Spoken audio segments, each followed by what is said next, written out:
I'm in my 14 carats, I'm 14 karat, doing it up like Midas. Hey guys, welcome back. So today's video is going to be another story time. I know how much you guys love them, so I thought I would put another one up for you. But before I get into the story, I wanted to really quickly mention, if you've been subscribed to my channel for a while, then you probably have been used to me doing like Real Talk with Kym videos. And I did them a few years ago, and eventually like it kind of dwindled down and I stopped. But I do want to get back into starting those videos. So if you guys are interested, definitely let me know below. And if you guys have a letter, like if you don't know what it is, Real Talk with Kym videos are actually like me reading letters that people have sent to me and then also helping to figure out the person's situation with them and giving my advice. So if you guys are interested in me doing that or would like me to share a letter on my channel, then let me know and I will definitely get into doing those videos again. Okay, so this story time is going to be about my worst punishments. Now I know you guys are probably thinking Kym is like the sweetest girl ever. I'm sure she didn't have any punishment. She must have been the best kid ever to her parents. And if you think that, then you are wrong. I probably would not recommend having a child like me. Mainly because I am very adventurous and, well actually not say adventurous. I'm a little scared of heights, so I wouldn't call that adventurous. But I'm just like, if I want to do something, I will do it. So as a kid, if there was a rule set up and I wanted to do it anyways, I would do it. And I've had some pretty bad punishments in my life because of that. So I figured I would mention a few of the punishments that I got. Two of them that are probably the worst ever, and they really have just been engraved in my mind. I will probably never forget these punishments. Okay, so the first one, if you've been subscribed to my channel for a while, you probably heard this story, but I never really went in depth into what happened. So I figured I would share that. And then the second one, no one knows but me, my mom, my sister, and my cousin. So now the world will know. Okay, so for the first one, let me give you a little bit of background history. My family, we're Christians, and my mom is a diehard Christian. The way she raised our family, it was basically like, there would be church on Sundays, devotions every single night. Basically, you would have to memorize scripture. You know, there was a lot of things that she really had us do. So it wasn't just like, oh, we're Christians, we go to church on Sundays. No, it was just like, we're Christians, we're studying the word, we're doing everything that we're supposed to do. Because of how strong of a Christian she was, there was some things that she just wouldn't allow us to do compared to like regular kids. So for instance, one thing that she would not let us do was, and I know this may sound crazy to some people, but she wouldn't let us listen to the radio. She did not like secular music at all, and she just wouldn't allow us to listen to it. But I remember when we started to become teenagers, we had actually gotten CD players and they had the radio on it. So my mom could tell like when we weren't listening to what she thought we were listening to, because she would have like Christian CDs for us, things like that. And you can kind of tell when someone's not listening to Christian music, or you know what I'm saying, like you can kind of hear it. So what she would do is she would tell us we could only listen to Radio Disney, and telling a 15 or 16-year-old that they could only listen to Radio Disney wasn't, you know, it wasn't gonna work. So with my sister it did, because she was younger than me and she was like the goody two shoes then, so she was always listening to Radio Disney and you know those Mickey Mouse songs and things like that. She was just like, look mom, listen to this, you know, like, because she wanted to be on the good side. Me, I had my own set agenda. I made sure I knew how to switch that thing back so fast, so if she was to come and check, it would be Radio Disney 1 second and then it would be like Hot 97 the next. So it was just like, I had my own set plan. So back when I was a teenager and around that time, my mom had actually had a tutoring business, and she still does, but she had a tutoring business, and there would be a bunch of kids who would come after school and she would tutor them and, you know, help them with their homework and things like that. And so we had a really good friend from our church, and he would also, you know, come and get tutored. And I remember he would tell like everyone in the tutoring thing, back then this was when like you would burn CDs, and he would be like, you know, I could burn any CD you want, $5 for each CD. So I was just like, really, like, you know, this is like opening up a whole new world. I can get anything I want. And so back then I was like, I want Eminem. And it wasn't like, I mean, when I listened to Eminem, I listened to the radio version. So everything about Eminem that, you know Eminem for, it was muted out on the radio. So So to me, I'm not thinking that, and I was like, I want the Eminem CD. And then not only, this was also the time that 50 Cent had came out, and supposedly somehow Eminem was his mentor or best friend, and I was like, well, I can't get Eminem CD alone. I need to have 50 Cent on this CD as well. So he said, okay, I'll bring you Eminem CD and 50 Cent CD, and that'll be $10. And I was like, oh, that's no problem. Yeah, I'll give it to you. So I gave him the money, and the next day he came back and he gave me the 2 CDs, and that night I went to listen to them, and I was like, oh wow, this is strong stuff. Like, this is completely different from the radio. But you know, of course, you're a teenager, you're like, ooh, I like this, you know. So so I remember it was like, I think it was the Eminem show and 50 Cent's first CD.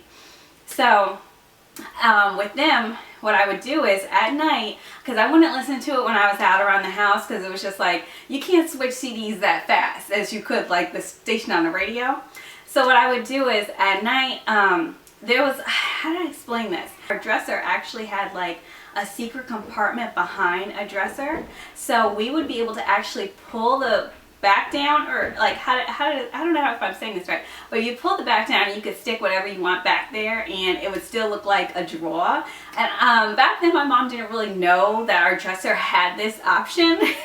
But what would happen is at night I would go in the room, you know, after the lights went out, you know, good night Kym, blah blah. I'd go over to the dresser, pull down that little latch, get my CDs out, get in bed, and listen to the CDs. Literally, I would be up sometimes like till midnight, like listening to the CDs, the same songs over again. And I remember my favorite song was like Haley's song, and I remember the very first song, I don't know if it's on the very first song of his regular thing, but the very first song on that thing, when you turn it on the burn CD, was the song F You America. And for some reason I was still completely fine with this. So what would happen is I would do that every single night, just, you know, listen to it, put it back before the morning, you know, everything was good. So my mom, we would always like go to see my cousin in Rhode Island, and this would be a 4-hour drive because I used to live in New Jersey, so Jersey to Rhode Island would be like 4 hours, and you know, you'd be bored on the way. So I was like, okay, this is when we were going to go up for the weekend. My mom was like, you know, get your stuff together, we're going to go. So I'm like, oh good, you know, we're gonna go, you know, I'll bring them on the way and I'll show my cousin the CDs, you know. So what happened was everyone had gotten to the car, or were putting stuff into the car. Remember, my sister was actually in the car and I was in the car.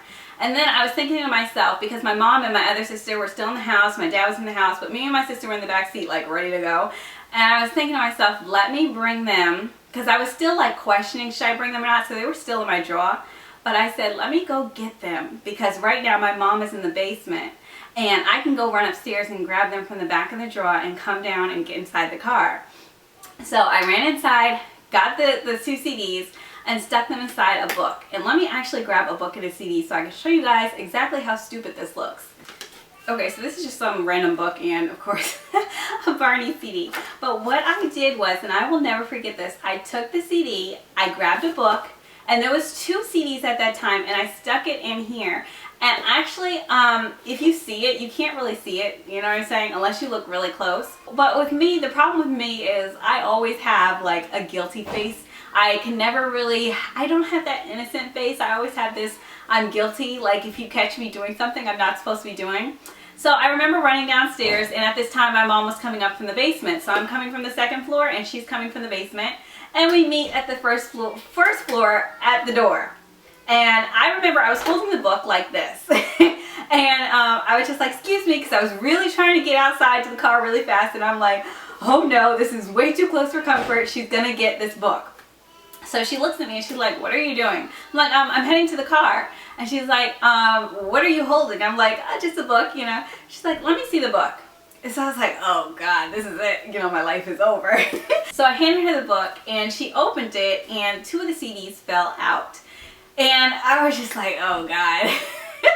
She was like, what is on here? And I'm like, oh, I don't know. They were just like 2 blank CDs upstairs, so I was just going to bring them. She's like, Kym, what is on these CDs? And I'm like, I don't know. And she's like, okay, all right, Christina. So she called my sister Christina.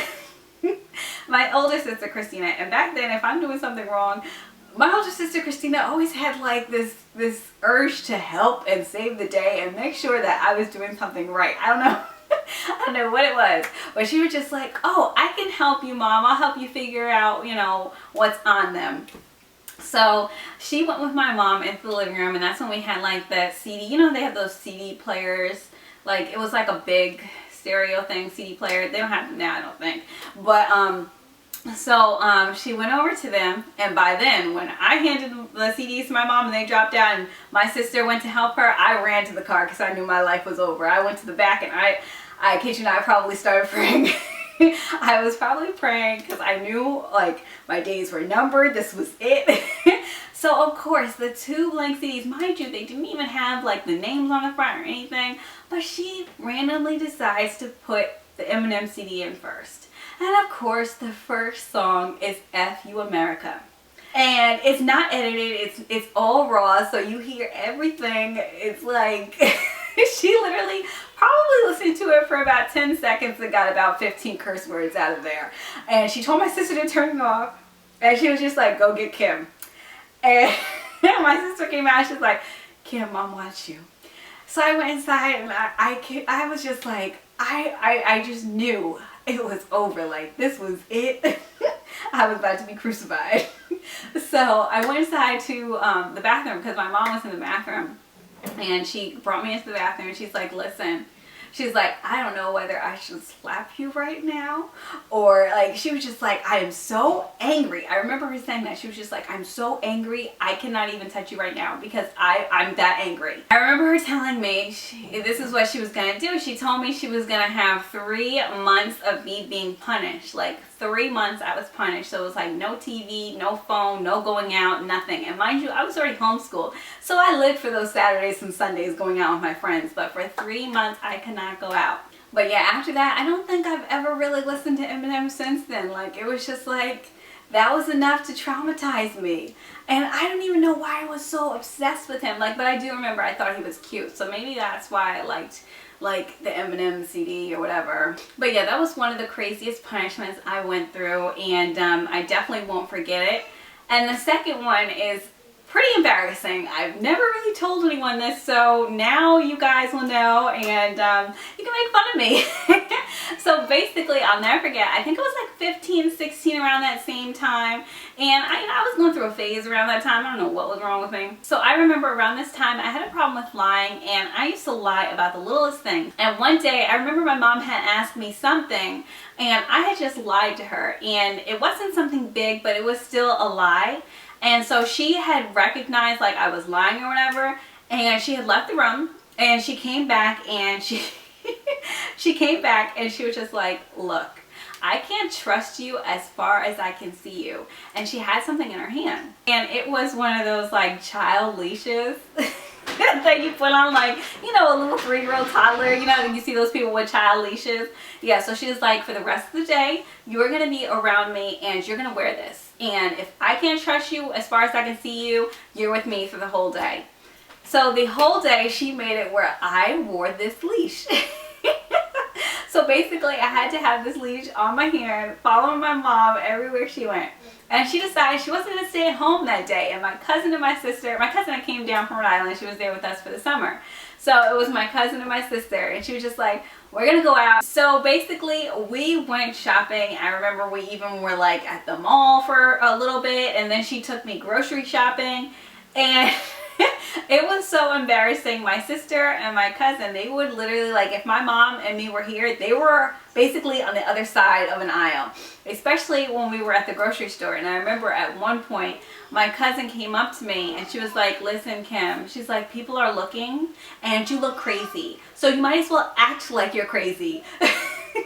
So I was just like, look, if I'm gonna look crazy, I might as well play the part. So I started walking around, and I remember I was like pretending to drool and like trying to like knock things off the counters, and my mom was getting so upset. She was like, Kym, stop it. Stop it. Because it wasn't like embarrassing me anymore, it was starting to embarrass her. You know, after that, I think I learned not to lie, but it's just like, to do that, it was, you gotta be creative when you have teenagers. You can't just, you know, I don't know, you gotta really be creative, and I think my mom really got creative with that punishment.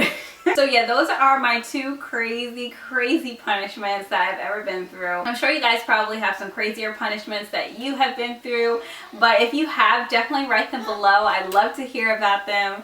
And I hope you guys enjoyed this video, and if you want to see more story times, definitely give this a thumbs up and I will make more. Thanks guys so much for watching, and I will see you in the next video. Bye.